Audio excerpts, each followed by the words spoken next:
Who are you?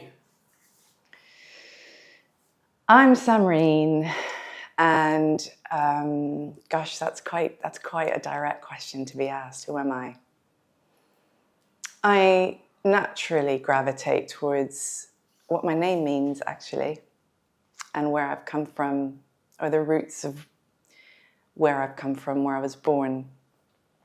My name is a Persian name, and my mother asked my father's Indian mother for a list of names, and Samreen was one of them. And it means fruitful. It means apparently profitable as well.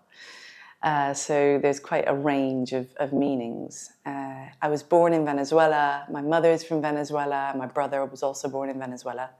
And my father, as I said, is from India. And I am a global citizen. I was told that at a very young age by my father. And I have a very clear mission, which is to heal myself and others on this planet. Yeah, that explains it. So what you do is healing. Ultimately, yes. Great. So what makes your method different? So for many, many years, I would have considered myself to work with people at possibly two levels. And I worked in the context of organizations and corporate entities. So that involved the whole concept of performance and growth. So I worked at a very business performance level, but I also, and this was clear, this was far more my calling at an earlier part of my profession.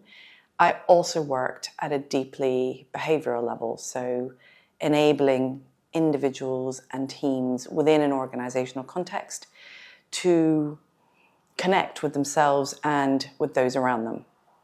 And that required psychological, psychotherapeutic, neuroscientific understanding. And eventually I became far more aware of the systemic consequences of that. And I think the last 20 odd years, or up until about 5-6 years ago, those were the three layers within which I would help improve.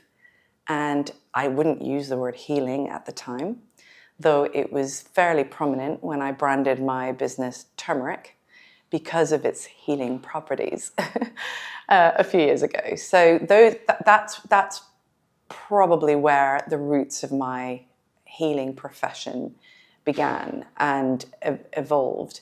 But more recently, where it's taken on a whole new meaning and where it really distinguishes what I bring, is embodied consciousness.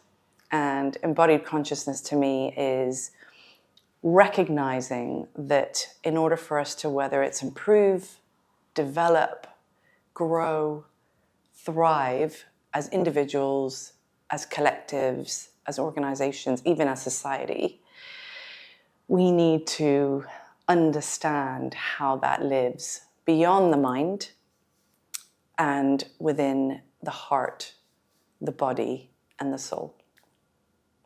So is there a difference between healing and coaching? You've got good questions, really good questions. So coaching is a process, just like psychotherapy or counseling or therapies, various therapies.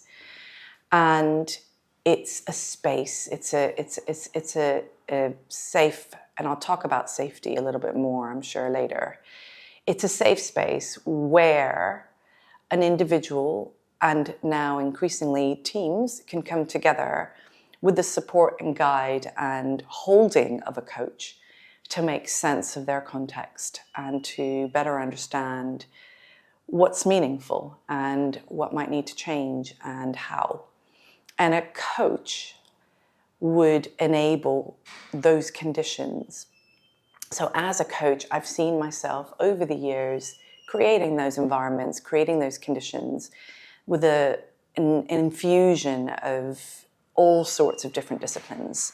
I studied political science and philosophy at university and economics. And so those are one angle and one lens through which perhaps earlier on I would have intuitively coached. Over a span of about 8 or 9 years, I then developed myself in psychotherapy, counseling, organizational behavior, and systemic thinking or systems thinking, and that brought another angle. So coaching is an instrument. It's a vessel. Maybe not a vessel. It's more a vehicle for people to, and I said originally it would be improve, enhance their performance, get to know themselves better, enhance their self-awareness. Healing is an outcome of those spaces and environments. And I would suggest that the space and environments that I create and the guidance that I bring and the facilitation and the coaching that I bring leads to healing. Great. So that means coaching comes first before healing. If there was a sequence, I would say yes, the kind of coaching that I offer leads to healing effects. And healing is not a definitive outcome. It's a journey. I think we're always evolving and we're always healing. Great. So I know you've also, if I can use the word evolve or improved your work from your last book, The Leader Awakened. So what changed since you've written the book? So when I wrote Leader Awakened, I will share a little bit about the context and how I got to that place and how the book played a particular role. I will also share what happened when I wrote the book, because that was part of my own healing journey. Right. And how that then deepened and broadened the kind of work that I do with leaders, with organizations. So when I wrote the book, I had just come out of I was in the process of leaving an organization that I'd worked with over a couple of years through the pandemic. And preceding that phase in my life and profession, I had also undergone a really, really difficult, very challenging, very unprecedented and unexpected period in my own life as a professional, as a coach, in our life as a family, my family. And that period involved my son being diagnosed at the age of 9 with a cancerous brain tumor, requiring us to go through significant diagnosis period with lots of uncertainty, lots of ambiguity as to what was going to happen to his life, let alone,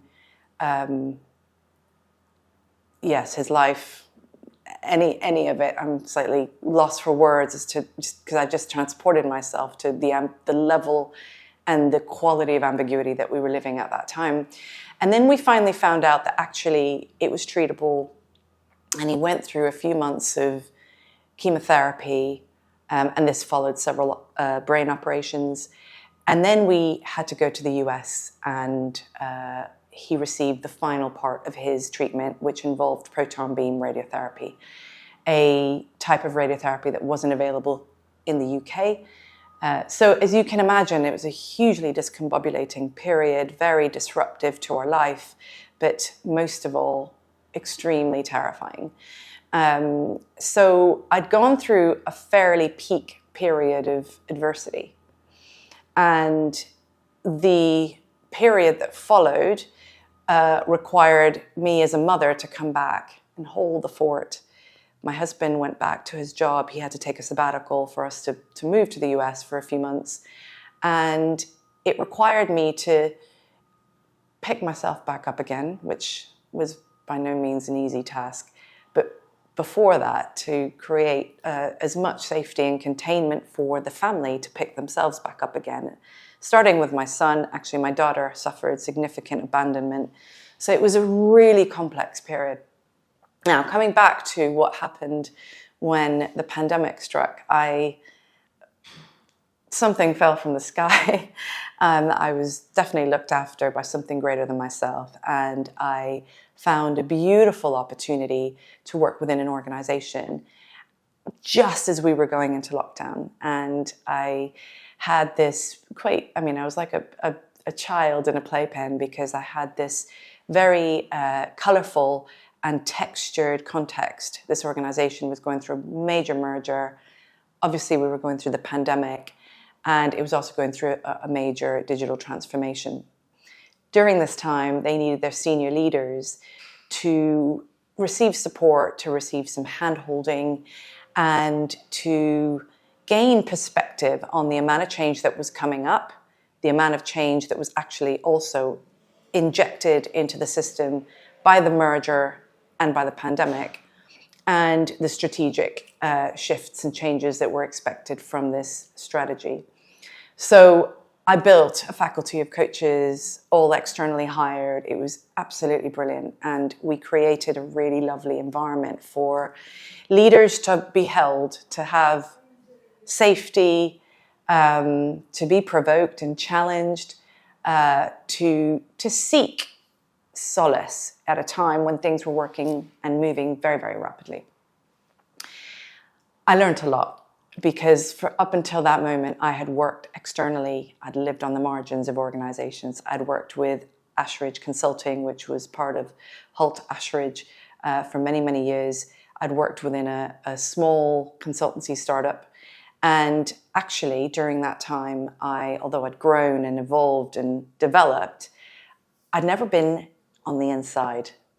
I've never been the client. So I became a client at times. I worked also on the margins, but within the system, and it was a hugely rich experience. So what ended up being a bit of a silver lining to the previous years, which I didn't say, but when my son got ill, I had a flying business with a thriving order book. And as you can imagine, that was all put on hold, or I farmed out to colleagues. Yes, the silver lining appeared. So coming back to when I wrote the book, I realized one day, I've been in this organization for long enough. I feel like I've found myself again. How long was that? And that was a couple of years. It was just under a couple of years.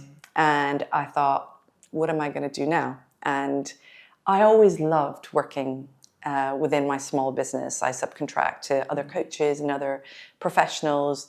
I like the agency. So I thought, maybe it's time. Maybe my confidence is back. Maybe I can actually bring myself back to that sort of frontier of not knowing. I'm going to have to build a business again, build my portfolio of clients. And it was quite a big step, actually, I must admit. I felt really vulnerable, but I did it. Now, when I made the choice, I had this book in me.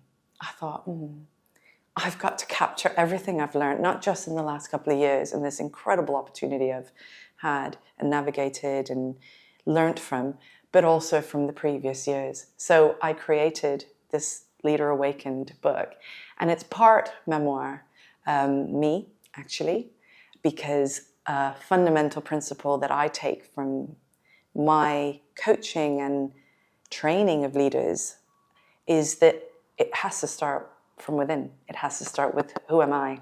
Which is why I love the first question you asked me, who am I? And it actually required me to really dig deep. An old colleague said when he read the first drafts, he said, Samreen, you've just undressed yourself in front of the world in this book. So it's a very raw and it's an incredibly provocative process, because I actually really had to take myself through what I encourage others to go through, and this time in a way that would scale that so anyone could read it or experience it. And I felt that that was a profound healing process for me. It was very cathartic. I wrote and wrote and wrote and wrote and wrote. I structured. I then got rid of things. I added more. And then I also, and that was about me. And then I also did a significant amount of research, which at the time there were several inquiry points. I use the word inquiry to define when we want to try to understand and come into a closer connection with whether it's a concept, another person, ourselves, the systemic context. It's being curious. It's understanding through curiosity. And I was holding various of those points, as you can imagine, with the previous years. And I took those lines of inquiry and I just wrote, and I interviewed people, and I looked at, and I did some secondary research, and I pulled it all together in the form of this beautiful book. I also invited several clients of mine to be featured as stories anonymously in the book, all of which said yes and were very cherished the opportunity. So that was the book, and actually the healing piece was the bridge for me to truly look in the mirror. But actually I introduce a concept called refraction in the book. When we look in the mirror, light or an image bounces back. When we refract, just to take the physics principle, we go a bit deeper. So if you look at light as it refracts through a surface like water, first of all, it has to slow down and then it bends. So it moves away from the norm. And for me, it required me to move away from the existing or pre-existing patterns of behavior, of knowing, of awareness, of thinking, of being. And that required me to enter into territories that I'd never done before. So a lot of my therapeutic practices were highly cognitive, more discursive, dialogue-based. I started moving into somatics, and I ventured into using plant medicine for my own deep healing and understanding a lot more about what lived in my unconscious. Absolutely terrifying experience, but guided by someone who's really supported me through that path and opened up a portal of the unconscious that I knew existed cognitively, rationally, theoretically, conceptually, but never somatically. And that took me into various other modalities. And over the course of a couple of years, I started to experiment with much more somatic-based learning and developmental approaches rather than healing. I didn't articulate it this way back then. And now I look back and I see the amount of healing I've been through. I experience, and I'm now researching and inquiring into the amount of healing my clients are experiencing. And I feel like I've entered in a different world. Interesting. I've never heard about this somatic approach before. What makes it different and unique? So it's, first of all, if we were to contrast or compare and contrast the soma, which is of the body essentially, the somatic approaches, modalities, paradigms, they are based on a fundamental assumption that our body has wisdom that we might be able to access. And often that wisdom and that experience comes before our mind. And if we just take the last 100 years or so, or just over 100 years, the Industrial Revolution took us into a mode of industrializing and thinking things through and analyzing and measuring. Actually, all of that has really enhanced our ability to perform, to build, to scale, to grow as society, as humanity. And we've developed that more and more and more. My take on it, my understanding of it and experience of it is that it's been fairly cognitive and fairly mind-based. The somatic approach is far more balancing what our mind is very capable of doing, and it's not necessarily saying it's wrong or it's limited. It's just insufficient on its own. Now, industrialized society has driven us, even if you take the school system and the education system later on in our lives, to specialize, to use a more reductionist approach to learning, to thinking, to being. And what soma does, or the somatic lens, is that it reminds us that actually, first of all, we are a full body. We've got a whole body, you know. And I didn't even want to start with the heart, because we often compare and contrast the mind and the heart, but actually there's a soul there. There's fascia, which is, you know, one of the most comprehensive parts of our body and tied very closely to the nervous system. There are organs within us that play very different roles, but actually they play them holistically, interdependently. Mm-hmm. So when you take the medical practice, which again this features in one of the chapters within my book, you take the medical practice or the health industry, it's been fairly reductionist. And actually that's helped us, because it's helped individual specialists to understand various parts of the body. But if you ask an individual who's suffering a particular set of symptoms, what do they typically find when they go and try to find answers as to what those symptoms are? It will be reduced to a particular system within the body, or a particular set of symptoms, which are then derivative of what's the problem with that part of the body. Actually, the soma is holistic. And I think the medical industry helps us, and the pharmaceutical industry helps us understand at a fairly reductionist level what might be wrong with parts, but that's necessary and insufficient. Great. So why would you recommend this approach to leaders? So for me, it's so important to understand ourselves as a whole, and to also to approach how we move from a world where coping is fairly typical. Actually, before that, we're surviving. I think many of us are living a low-grade threat response to conscious or less conscious, perceived or real threats. And this way of living is becoming more and more common. And I think at times it gets dramatized, at times it gets underestimated. It's somewhere in the middle. We're all living through, whether it's, you know, paying our bills, whether it's living through the consequences of a deceased loved one, whether it's actually, you know, holding a job. There's so many things out of the control of, you know, if we bring it back to leadership and bring it back to corporate organizations, my most sort of established clientele. I look at some of the C-suite leaders I work with who are handling significant amounts of ambiguity. The digital world, the sort of the scale and existence of innovation in our lives requires us to develop and manage a very different relationship to failure. We have to embrace failure, not just tolerate it, or even not just to learn from it. Actually, we need to metabolize the effects of it, right?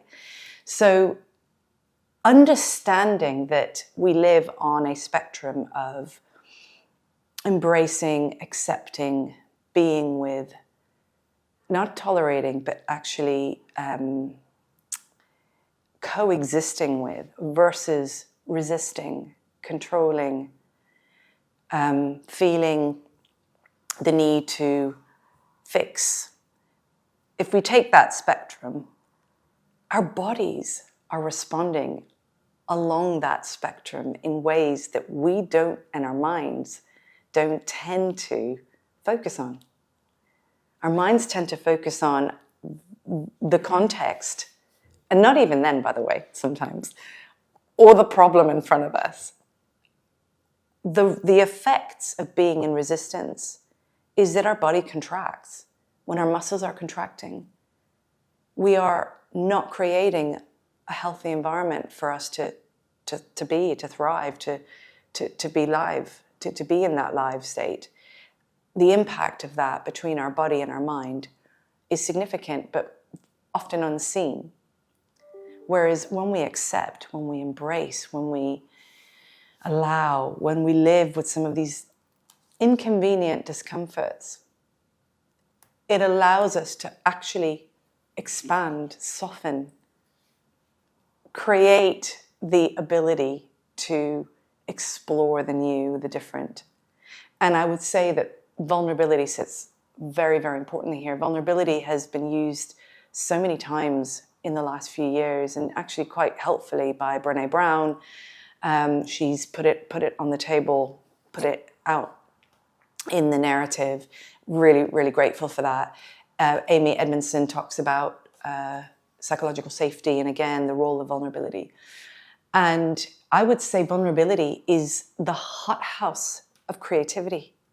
It's in vulnerability, it's in acceptance and softening that we enable ourselves to truly expand and extend beyond the confines of where challenges and adversities place us.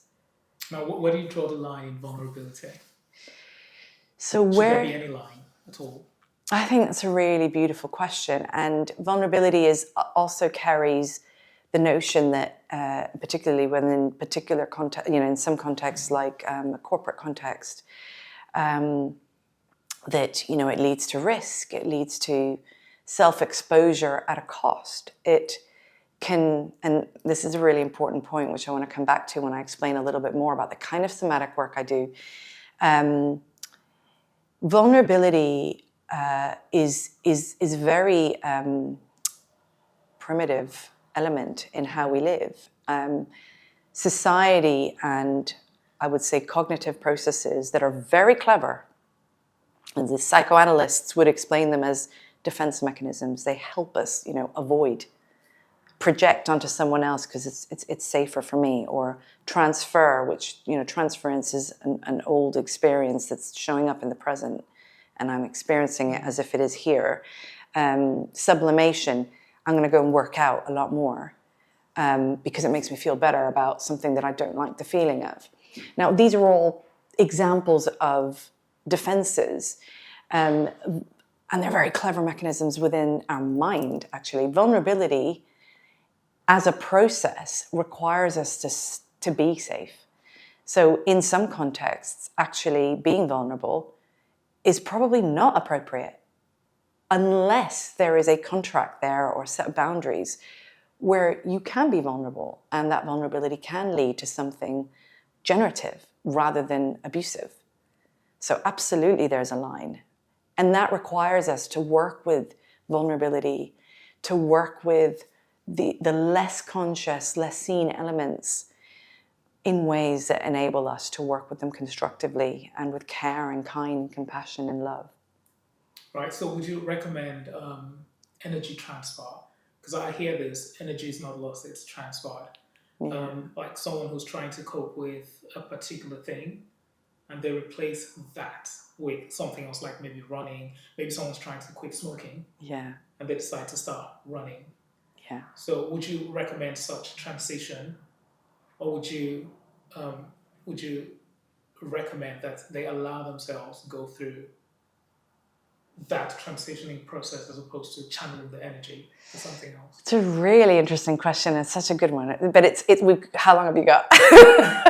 There's various aspects to them. I think there's three parts. One that I'm picking up straight away. So this question is about, if somebody is trying to either break a habit or make a significant change in their life, the question is, do they rechannel that energy into something that's either more desirable or better for them? Or do they consciously rechannel it, or do they stay with and work with the addiction, habit, whatever it might be? And I would say and this is why there's two other elements to this. One is, how does consciousness and awareness sit with this need and opportunity? Yeah, that's the second point. And I think the third thing I'm hearing from you in that question is, is something good, is something bad? Or is something desirable, is something undesirable? Now, when we're dealing with habits and addictions or any behavior that's less desirable for us. What we're dealing with essentially is a series of activities that have been imprinted and continue to govern, often unconsciously, our lives. Smoking is a great example of that. Actually, alcohol is a great example of that. Working is another good example of that. And I can tell you that personally because I suffer from that, over-functioning and working. So if I am over-functioning and working, let me just take that as the example, and then I decide actually every day, in order to stop over-functioning in my work practice, I'm going to go and work out in the gym and really, really drive hard, then I'm just taking one and I'm transferring it onto another activity. When actually what I'd like to do is notice the pattern, understand not necessarily where it came from. That can be very helpful, but that's often not necessarily the only thing you need to be able to break it or to shift it. But actually to understand how that pattern is showing up and what drives it, what fuels it, and what might be missing that requires me to continue to feel that need to perpetuate it. That's the work. Understanding the consequences. What do I feel when I don't work? Guilt. What do I feel when I don't work out? Guilt. Where's that coming from? How can I better understand the roots, but also my relationship to guilt?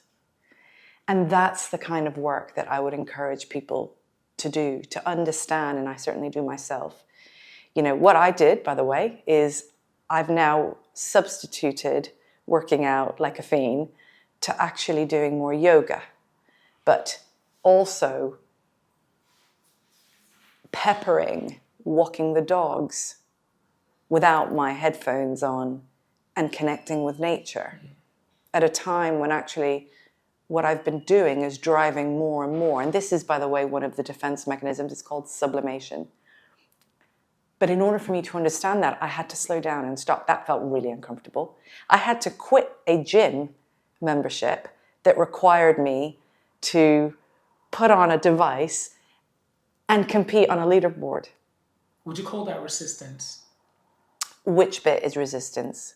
Stopping the gym membership because you're trying to force out a habit. Well, no. So the resistance I felt was not quitting. Okay. The resistance was, I don't want to change this. I love being on the leaderboard. I love being number 4 on the leaderboard. I love competing with everybody else wearing the same device. Resistance was actually having to move. And quitting is probably an unhelpful word because it's attributing a negative to it. But actually making a choice that wasn't serving my needs as a 48-year-old woman already perimenopausal and experiencing some fairly negative symptoms, and then having to address a thyroid problem. Actually, driving it really hard at the gym was not the right answer. So starting to integrate yoga, walking the dogs, actually still doing some weight training, but doing it far more in balance. That shifted the sublimation or challenged the sublimation. Great. And you've worked with leaders across many industries. What's the most common challenge they bring to you? I love this question. So the most common challenge that leaders face, I'm just going to sit with that question for a bit. Because, one of the things I learned from, and I learn more and more, by the way, I never stop learning this, is that the contexts, the situations, the challenges, even the celebrations and positive aspects that leaders show up with when we're working together in that very important environment with safety and containment, which I'll talk about in a bit, is that although they have all these various different situations and contexts, often the imprints that they're experiencing within their lives now, previously, the patterns the recurrent patterns, the undesirable effects tend to be very shared amongst leaders, right? Now, most of them, I would say, arrive with some great things that they're reflecting on. Yeah, not necessarily in one specific session, but over the course of a relationship, over a journey, or over a contract that I might have with them. Most of them will also arrive with pebbles in their shoe that are annoying them and that are irritating them and that are repetitively causing problems for them, and that they want to take the shoe off and take the pebbles out. Is that usually about work or personal life? Both. Often it relates to relationships, and relationships exist across the board. The third would be, I would say, they show up with existential realities that they're holding. And that means, am I in the right job? Am I at the right point in my life? Actually, that's probably not the right way to put it. Am I where I should be professionally in my life? These are existential questions around actually often having it all, having a version or a perceived version of success or achievement, but still feeling unfulfilled or unhappy or like something's missing.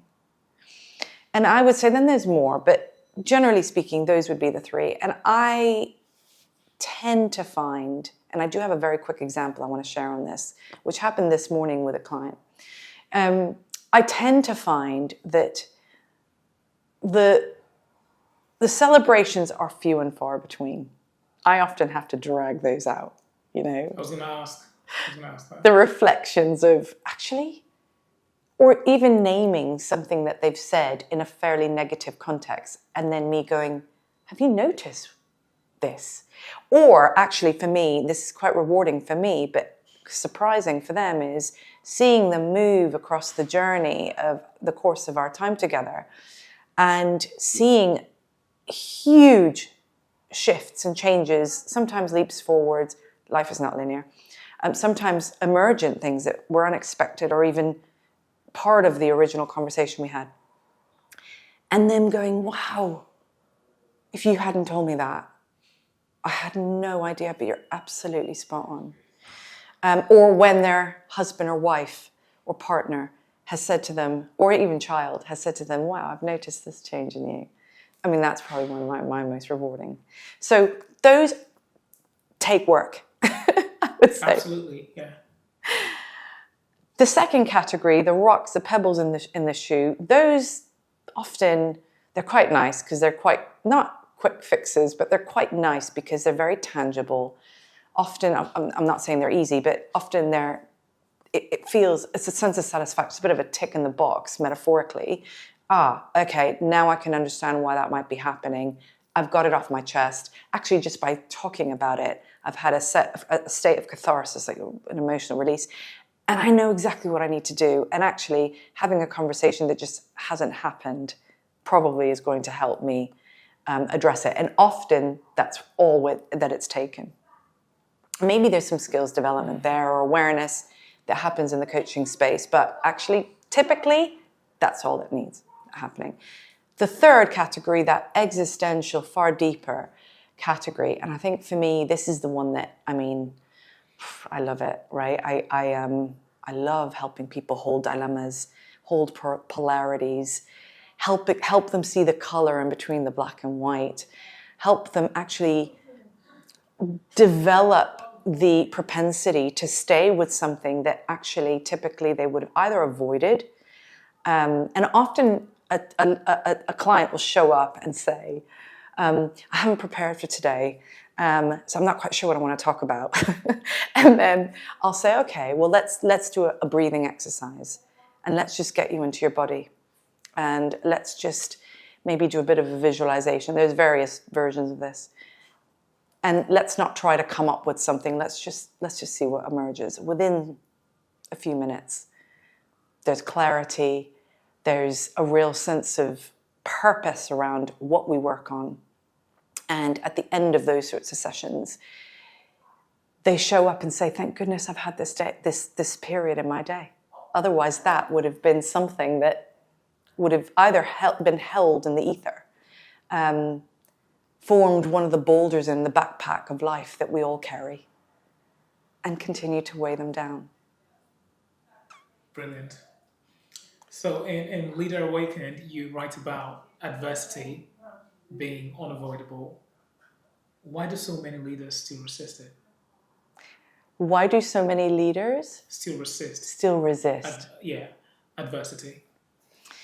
So I think this is a really interesting question. Why do so many leaders resist adversity? Now, I would say that in practice, we don't consciously resist adversity, because when adversity arrives, it arrives. You're not told in life, would you like some adversity or would you not? However, when it arrives, and I will take myself back to some of my own moments here, and then I will talk about some of the examples from my coachees or clients. When adversity arrives, often we're caught off guard, yeah? And, again, I'm just going to give an array of potential situations here. One might be professional. It might be an acute adversity that has arrived, I've been fired. Or a more chronic version of that is I've been given the job of a lifetime as a CEO.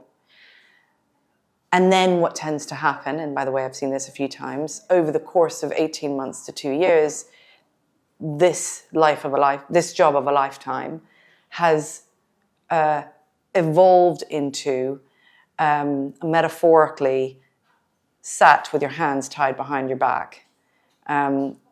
Maybe not a tape on your mouth, but the ability to speak but not do, because shareholders are having their own set of requirements to meet. And there's no blame here, by the way. I take a systemic view. There's no blame in any of this. But the conditions mean that quite a lot is out of the control of that person's opportunity of a lifetime. So those are two really good examples, the acute and the chronic, right? The chronic one is quite difficult, because this is someone who is highly paid, probably tied in, and can't do anything. Highly driven and extremely motivated to move mountains, but sat there, impotent. So, Samreen, I hear about the unconscious and the subconscious. Is there a difference? Okay, so what we're talking about here is neuroscience. We're trying to establish how the mind works and how the nervous system works. And consciousness is an element of that. So there are different layers of consciousness, and they're probably not as simple as conscious. Subconscious obviously sits beneath the layer of consciousness, and unconscious, right? So broadly speaking, you will hear those sorts of layers outlined. But what I'm going to be doing is answering this from a slightly different angle. With consciousness and conscious behavior and conscious thought, or let's try to say that the other way around. With conscious thought and conscious behavior, we're often aware of what we're doing. And if asked why we're doing it, we have a conscious understanding, right? With subconscious thoughts or behaviors, we might be taking an action that we're conscious about, but we might not have a full understanding of what might be driving that action. And I would put that in the more subconscious layer, okay? And it's just on the cusp underneath consciousness. With unconscious activity or material. It sits in what I would describe a non-ordinary area of consciousness. And the non-ordinary state of consciousness, which could be a state, sits in, oh, I've just heard thunder. That sounded very passionate. Okay, the non-ordinary state of consciousness sits in a far less visible, viscerally understood part of our nervous system and body. So let me talk a little bit about the work I'm doing using one somatic modality, which is the breath, which has enabled me to understand some of these differences in consciousness. I just want to start by framing a helpful model around the brain waves that if we were to use an MRI scanner and understand or diagnose, what's the right word now?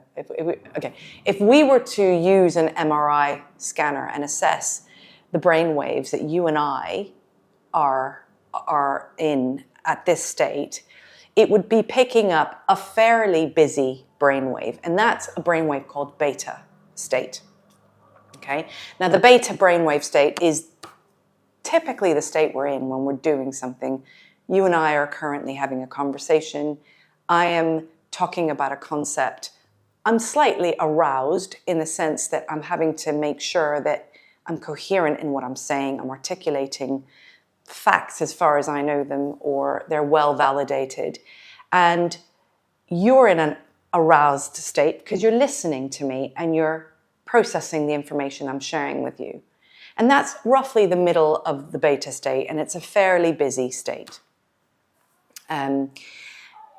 If we were assessed right now using tracking technology of our brainwave states, and I were to say to you, a whole group is going to arrive right now, and you are invited to give a presentation as to this project that you're doing for me, you would go, what? And I'd say, yep, they're all outside, they're waiting, and they're going to come in, and you're going to have a whole presentation to give.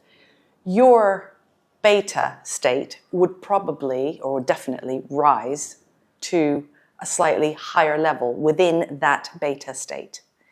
And the graph will look a little bit more busy, okay? Within range. You probably know your stuff to a certain extent, and if you didn't, you might freak out, and then you would be going into a fight-flight response, okay, which is the highest part of the beta state. It's still within beta, yeah? You might freeze. You might go, okay, I'll be fine. That's fawning, but that's where you'll be. Now, let's go down a few states.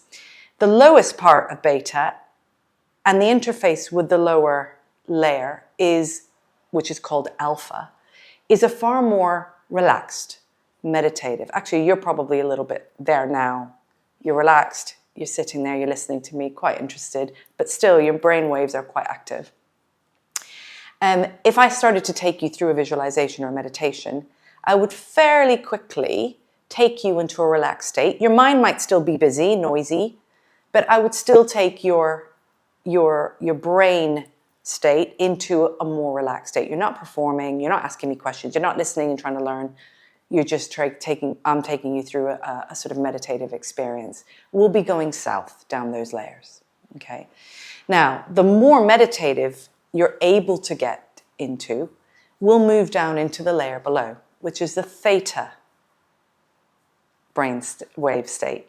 Theta is a lot more undulated, and that is a space where creativity is born. Think about a moment where you're either having a shower or you're going for a walk.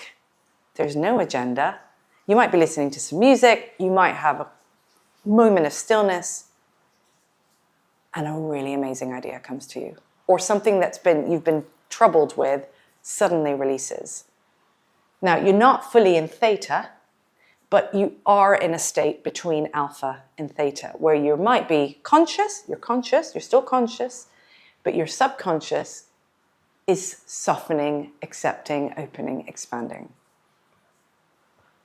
That's very different to your fight-flight response, where you're aroused, having to move into a task-based state, okay, or even a threat response. There's another layer, and that's below theta. So remember, we've got beta, and then within beta, you've got various layers. At the very top, you've got fight-flight response. At the very low part, you've got nice, relaxed, still active, but not fully aroused. You then have the next layer, which is alpha, more meditative, calm, relaxed. Then you've got theta, which is that state where real creativity happens. Actually, it's a deep, profound, subconscious state, even at the bottom of it, unconscious state. Does your brain always need to be active when you are at that theta stage? No. Well, yes, the brain is active, yes. Yeah. Do you need to be conscious? But you're not necessarily conscious, and often you're not conscious. So what states are you in when you are asleep? So that was the next layer. You're a step ahead. So the next layer down, which is a sleep state, is called the delta state.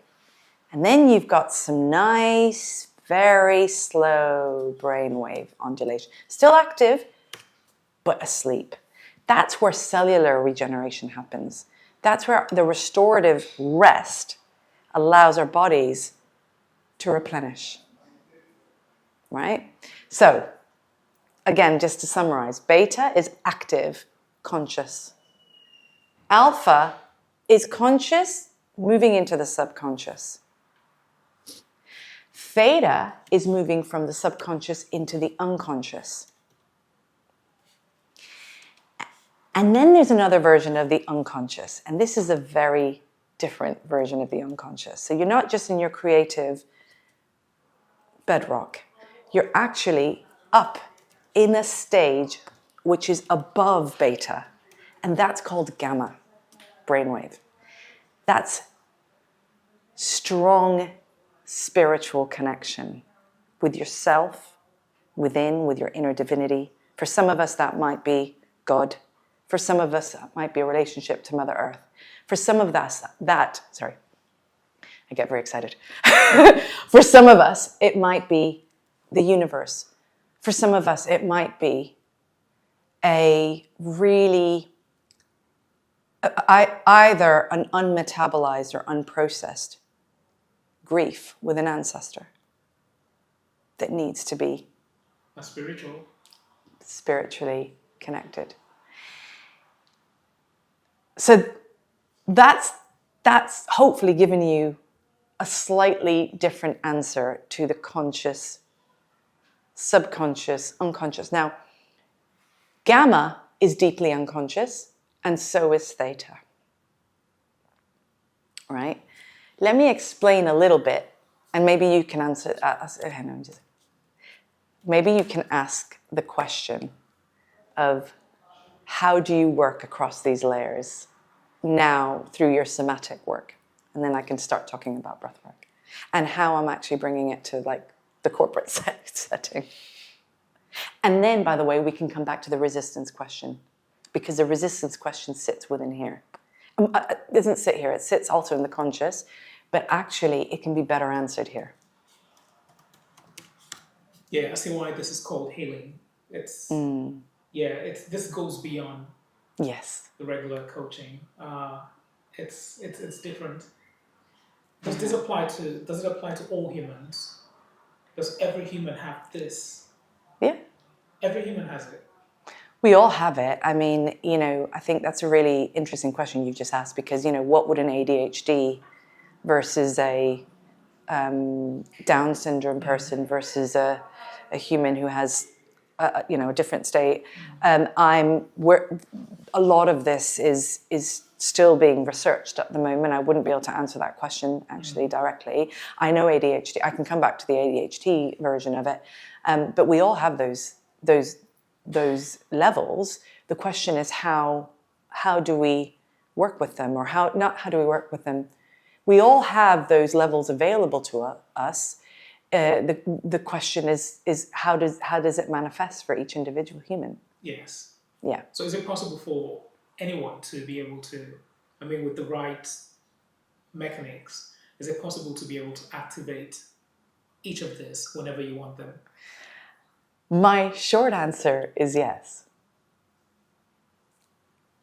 So you can always put yourself in the delta states or the theta or beta. So that really great question. And again, we're going to get into the science in a minute, but if you take someone who really struggles to sleep, they're not getting deep into the delta. Or if someone has bad quality sleep, although they might be in delta, their cellular regeneration isn't going to be as good. Their heart rate variability is probably not going to be as strong or as healthy, rather.